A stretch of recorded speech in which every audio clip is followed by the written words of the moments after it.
Have you ever noticed how some people seem to have an almost supernatural control over the environment around them without saying a word?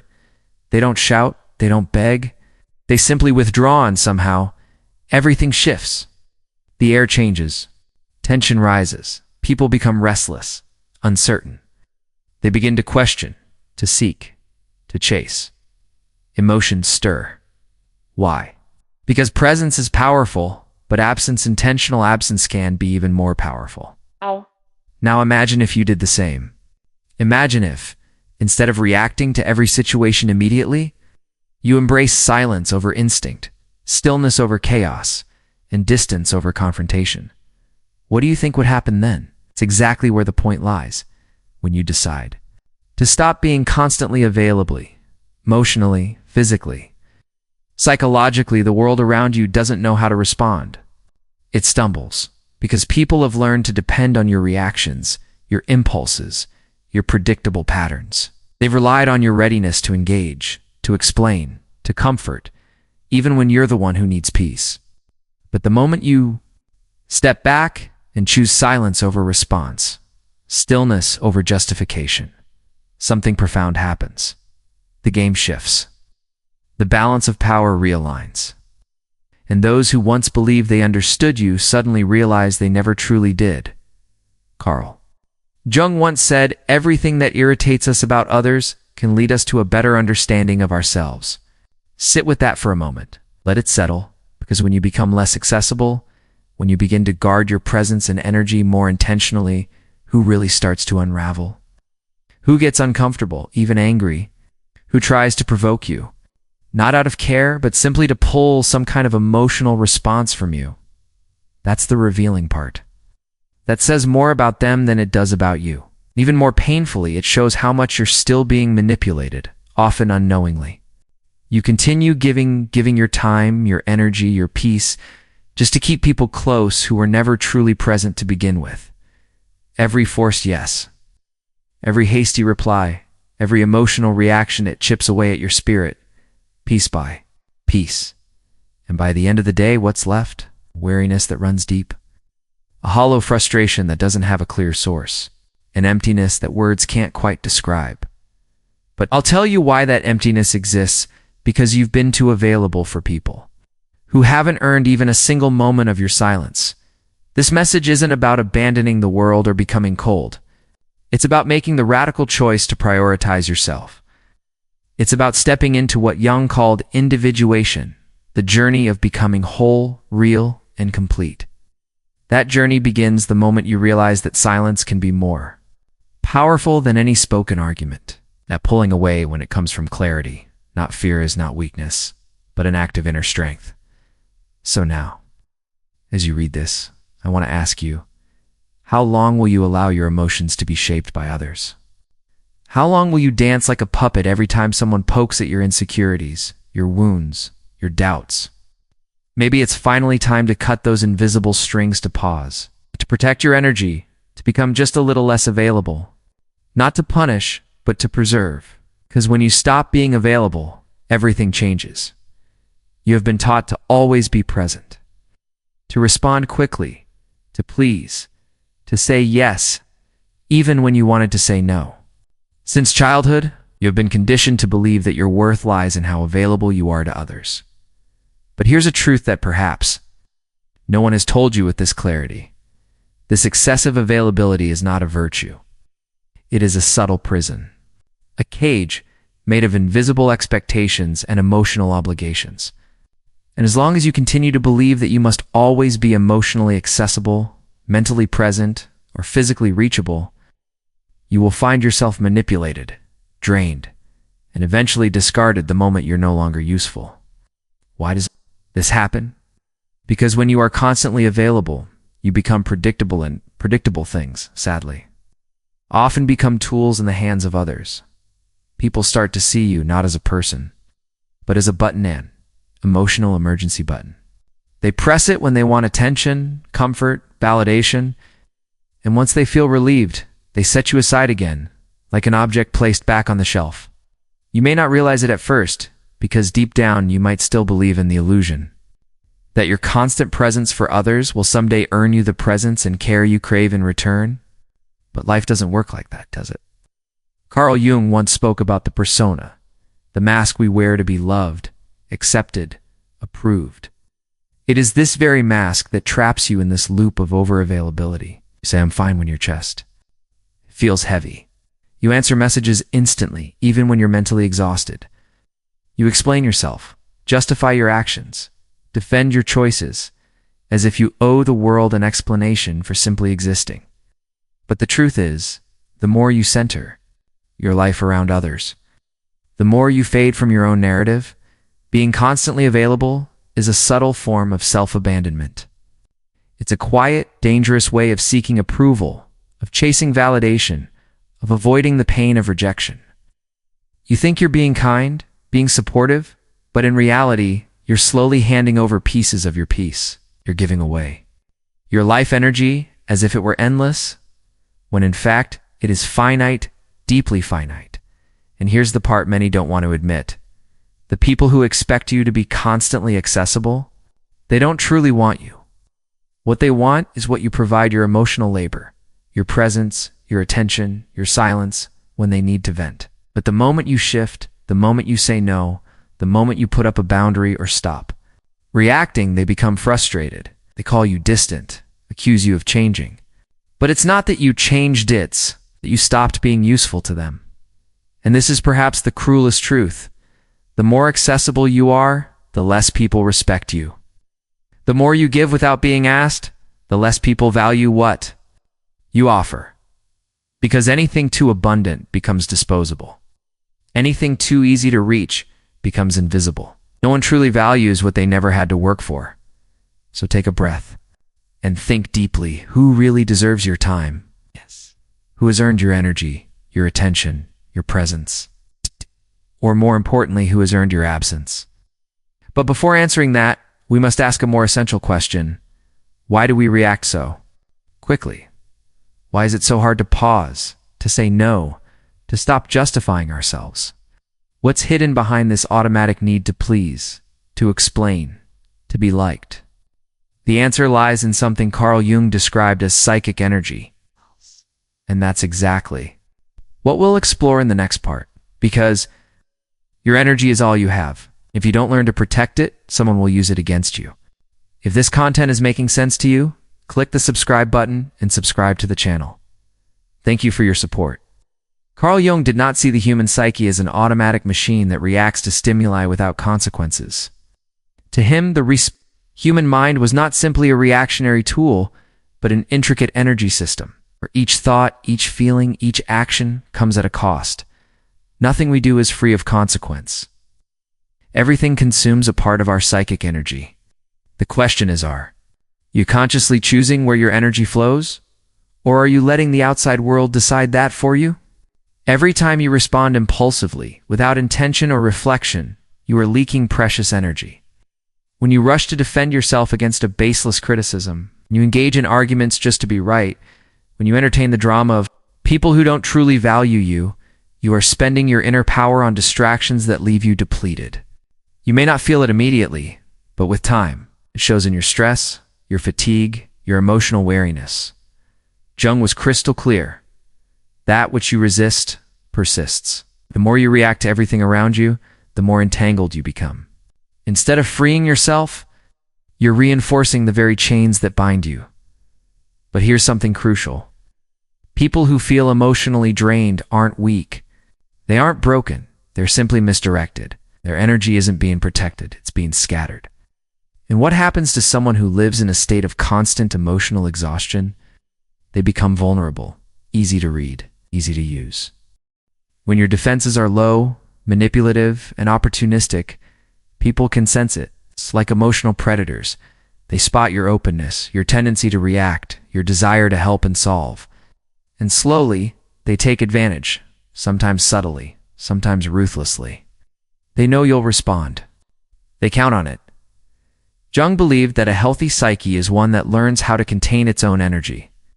That means knowing how to say no clearly, confidently, and without guilt.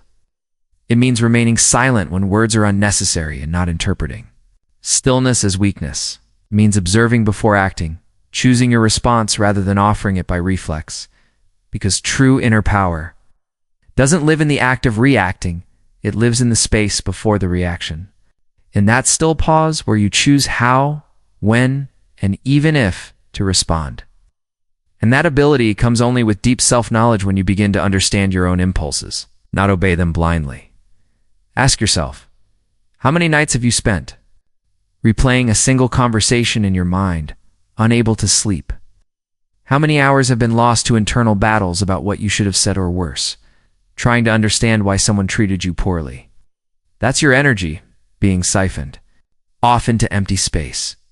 You're feeding stories, dynamics, and attachments that should have been released long ago. Psychic energy is like a protective force field. When preserved, it radiates strength, presence, and clarity. You walk into a room, and without a word, you're respected because people feel your boundaries. But when your energy is spread thin, when it's constantly spilled in reaction, you become easily shaken, hypersensitive, and emotionally fragile. And the world, let's be honest, has no mercy for those who give away their power without resistance. So, begin watching yourself. Notice what triggers your automatic reactions, what pulls you out of alignment, what makes you abandon your calm, your center, without a second thought. These are the exact openings where your energy escapes, and this is where your true work begins, not to become cold, not to become indifferent, but to become selective, to become sovereign. And here comes one of Jung's greatest revelations. When you conserve your energy, you break the projections that others place upon you. And that bothers a lot because now we are entering a dark territory, that of silent manipulation, the kind that doesn't shout, doesn't force, and rarely shows its true face. It operates beneath the surface, quiet, subtle, persistent. In the next part, we will explore how opportunistic people feed off your emotional energy, and why your unavailability, your silence, becomes the very thing that disarms their tactics entirely. Get ready to confront a truth you may have sensed, but never fully acknowledged. Get ready to look into the eyes of those who have drained your energy without you even realizing it. You think you are in control. You believe that every emotional response you give is a conscious, chosen reaction. But what if that belief is an illusion? The truth, though uncomfortable, is much darker and more complex. The vast majority of your emotional responses are not intentional. They are conditioned, programmed. And those who understand this, those who can read, you learn to manipulate you with remarkable ease. Opportunistic people don't need to shout, threaten, or demand anything. They've mastered the quiet art of triggering reactions. They know exactly where your wounds are. They press buttons you didn't know were visible. Every time you respond, predictably, emotionally, they win. Carl Jung called this projection the psychological mechanism through which people cast their own unresolved issues onto others. They assign you roles based on what they cannot confront in themselves. But what many people overlook is that there's another side to this dynamic. While others are projecting onto you, you become the canvas, the screen on which their unresolved emotions are projected. And the more emotionally open and available you are, the more easily you become that screen. Think about it. The friend who only calls when their life is falling apart, the partner who sees you as their eternal savior, the colleague who praises you endlessly but only when you're useful to them. Do you really think these interactions are built on truth? On mutual respect? No, they are built on roles and expectations. They are not relating to you, but to the version of you they created in their minds. And why do you accept those roles? Why do you play along? Because of fear. Fear of disappointing. Fear of rejection. Fear of not being loved. Fear of being left behind. The most powerful form of manipulation rarely happens through direct control. It happens in the silent, invisible weight of guilt. It whispers, you owe them. It convinces you that your availability is a moral duty, that your well-being can wait, that you must always be the one to understand, to give. To bend even when it breaks you inside, here lies the central point. The manipulator doesn't need to dominate you. They only need you to keep reacting in the same old way. They just need you to remain predictable, consistent, easily triggered, But when you stop reacting, the game breaks. When you begin to say no without apology, to choose silence. Instead of endless explanations, to retreat instead of trying to fix everything, something profound begins to shift. The projections others place on you no longer hold. The carefully built illusions start to crack. The mask they've put on you of helper, fixer, rescuer starts to fall, and this unsettles people deeply. Why? Because now they can no longer rely on you to reflect the image they've projected. Now, for the first time, they're left alone with themselves. And not everyone is ready to face what they see. Your unavailability, your silence, becomes a threat not because you've done something wrong, but because it forces others to confront their own emptiness. The stillness you create becomes a mirror, a loud, uncomfortable echo of everything they've been avoiding. The noise within them becomes deafening in your absence. And then what follows? The criticism, the guilt-tripping, the emotional drama. But let's be clear, it doesn't happen because you changed for the worse. Happens because you stopped being a convenient mirror. You stopped being the emotional sponge. And that threatens their illusion of control.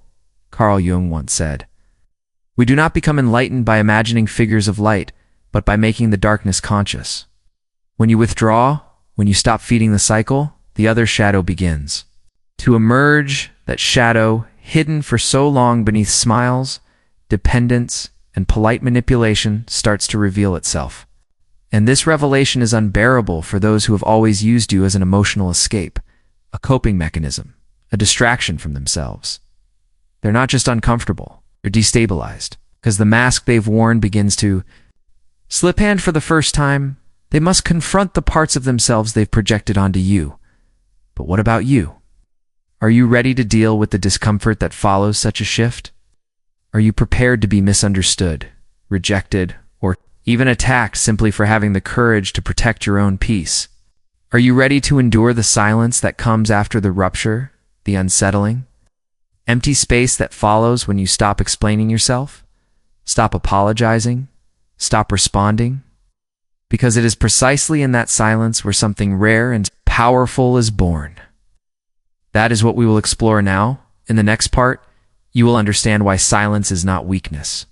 You will see why it may be the most devastating and transformative weapon of the human psyche, and how, when used with awareness, it can completely shift the dynamic between you and the world. We live in a world that is louder than ever. Modern world is noisy, frantic, constantly rushing. Everyone seems to be speaking over each other, fighting to be heard. There's a desperate urge to respond instantly, to prove a point, to win arguments that don't even matter, often at the cost of their inner stillness. But there exists a kind of power that is rare, power that is both ancient and quietly revolutionary, the power of silence. Not the silence of surrender, not avoidance, not indifference. Deliberate, sharp, strategic silence. A silence that sees everything, hears everything, and chooses stillness not out of weakness, but from a deep mastery of self. It is not the absence of presence, it is an amplified presence. Carl Jung did not see silence as a void.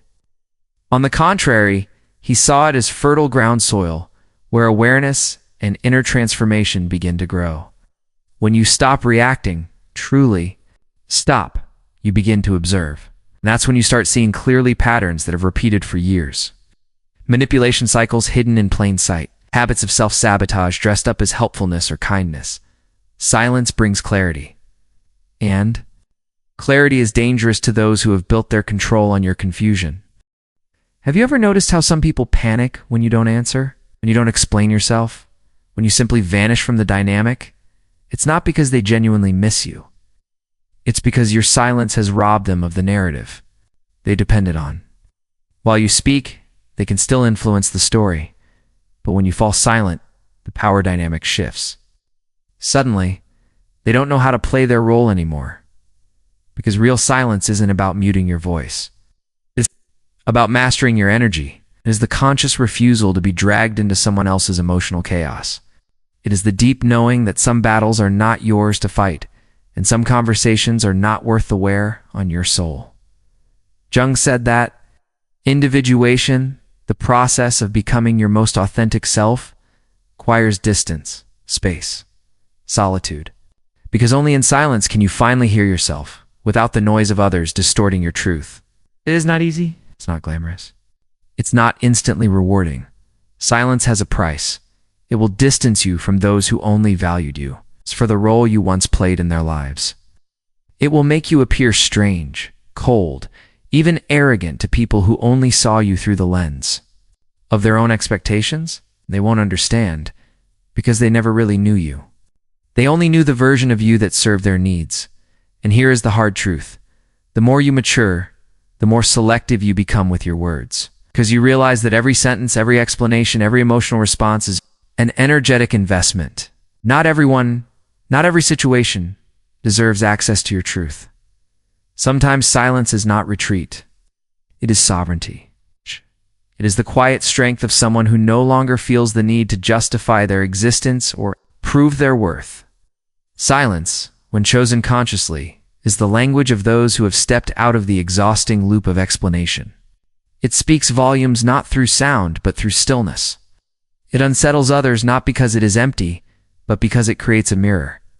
Silence is uncomfortable because it forces the other to deal with their own thoughts, with their own internal noise, and in that space where they can no longer blame or distract, their own chaos is laid bare.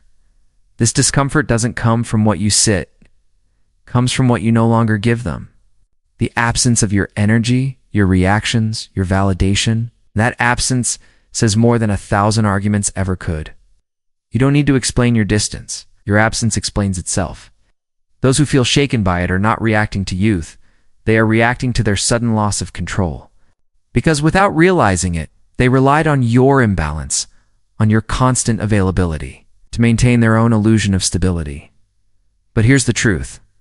The most powerful silence isn't the one that disturbs others. It's the silence that reconstructs you from within, the one that gently but firmly pulls you back to yourself.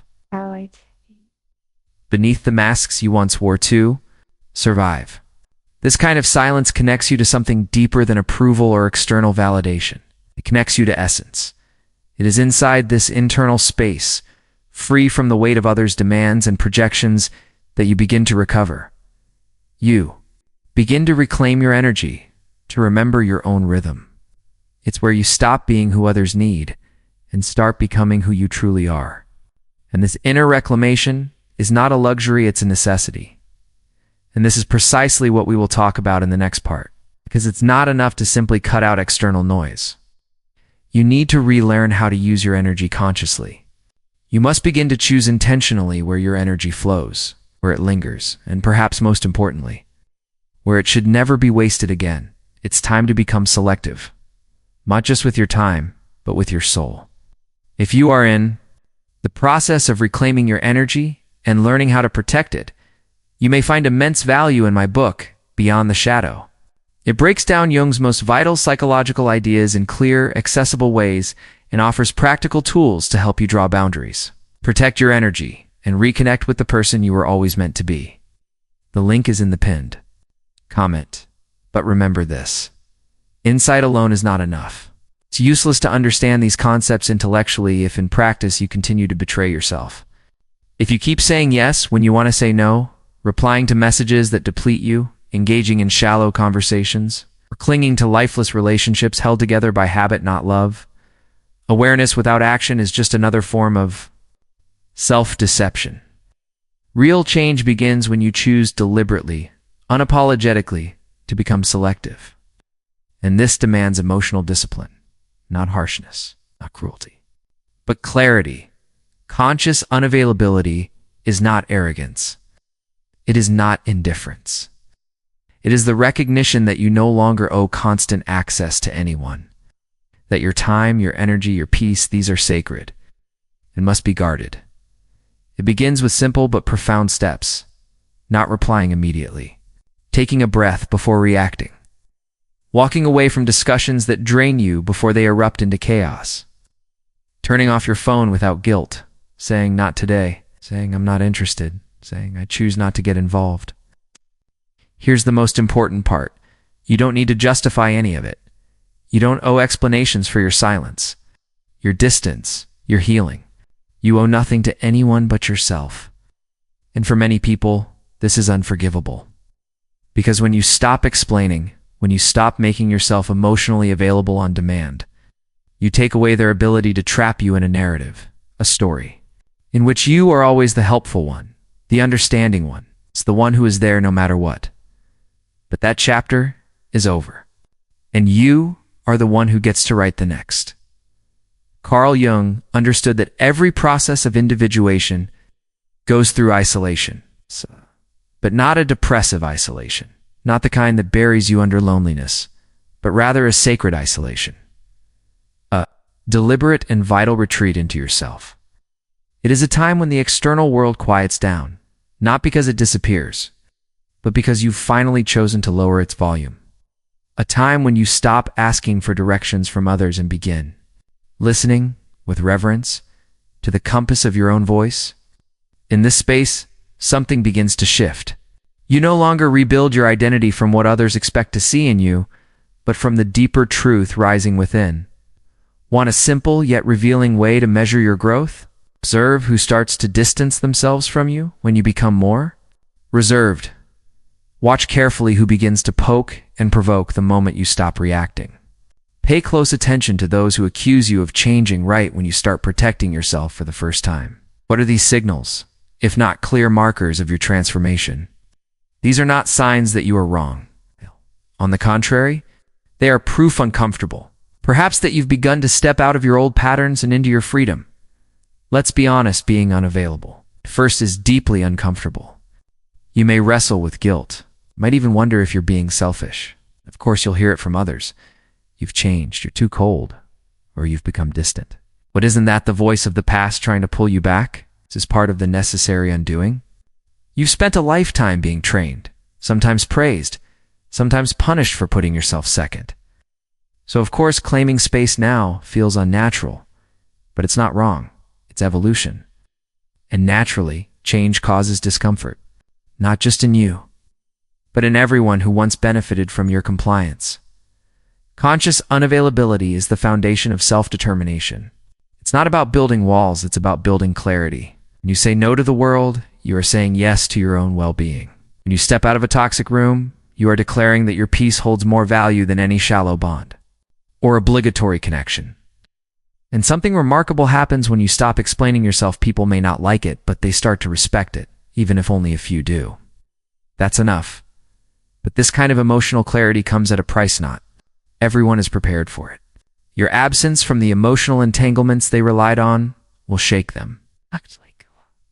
It will act like a mirror, revealing wounds they've long avoided. It will show how deeply they depended on your emotional chaos to maintain their illusion of control. And that's when the rupture arrives. With that rupture comes pain, the loneliness, the sense of loss, the strange ache of detachment.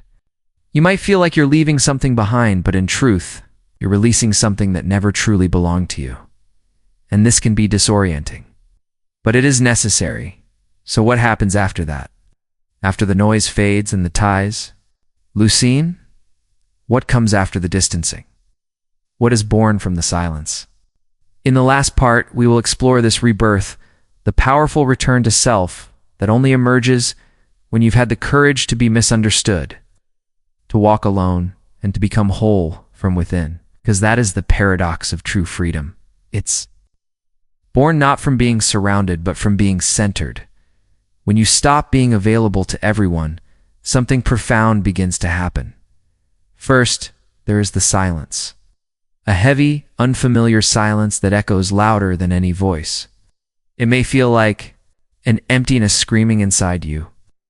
Doubts begin to rise. Did I go too far? Was I too harsh? Am I pushing away people who once cared for me? But stay with it. Breathe through it. Because gradually, that silence begins to transform. It begins to cleanse you. It softens your nervous system, calms your mind, and heals the fatigue you didn't even know you were carrying. And then comes solitude. But not the kind that means abandonment. Not the solitude of absence, it is the solitude of total presence, your own. It's not loneliness, but a powerful quiet that holds no pretense. This is the solitude of the strong, of those who no longer betray their own essence, just to keep someone else close. It is the space of unwavering truth, where emotional negotiations end and authenticity begins.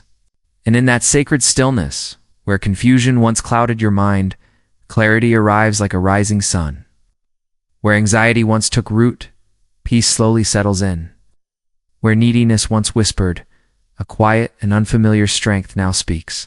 The strength of being whole within yourself, not relying on others to fill the void, not needing applause or validation, but instead standing rooted in your own presence. Carl Jung once said that the process of individuation, of becoming who you truly are, demands a retreat from the collective, shedding of the persona, a walk into solitude. That is exactly what you are doing when you make yourself unavailable. You are not running away from the world. You are at last returning to yourself, and this is where everything changes. It is at this point that you stop being a reactor and become a creator. No longer shaped and tossed about by external circumstances, you begin to shape your own experience from within. You take back authorship of your narrative. The people who now feel uneasy in your absence reveal a painful truth: they never truly valued you. What they wanted was the role you played, the utility you offered. Now that you no longer fit their mold, they don't know how to relate to the real you. But that is a gift, not a loss. It's freeing. It's transformative. Yes, you will lose people, but in the same breath, you will find yourself. You will walk away from places, but in doing so, you will reconnect with your core. You will be misunderstood, perhaps even judged. But paradoxically, for the first time, you will be respected not by everyone, but by the few who can truly see you. Because once you stop being endlessly available, you become rare, valuable, unforgettable, like something sacred that no longer begs to be noticed, but is honored simply because it exists. And don't be fooled, this is a rebirth. It's not the end. It's the beginning of something far more meaningful. A new life where you are no longer open to emotional leftovers, manipulative games, or relationships built on illusion. Now you only say yes to what honors your peace, your truth, your completeness. This isn't selfishness. And if you've made it this far, it means some part of you is already prepared. Some part of you already knows that being loved means nothing if you have to abandon yourself to receive it. True self-love begins not with affirmations or routines, but with one radical decision to choose yourself, even if that choice demands that you walk alone for a while. So now I ask you, are you truly ready to be misunderstood, rejected, or even disliked in the name of your own freedom? Can you bear the price of authenticity? If this message stirred something within you, if it echoed even slightly with your truth, write it below in the comments. I choose my peace. Let's see how many here are ready to walk this path of transformation. And above all, don't stop now. Keep watching the next video. It's important far more than you might imagine. See you there.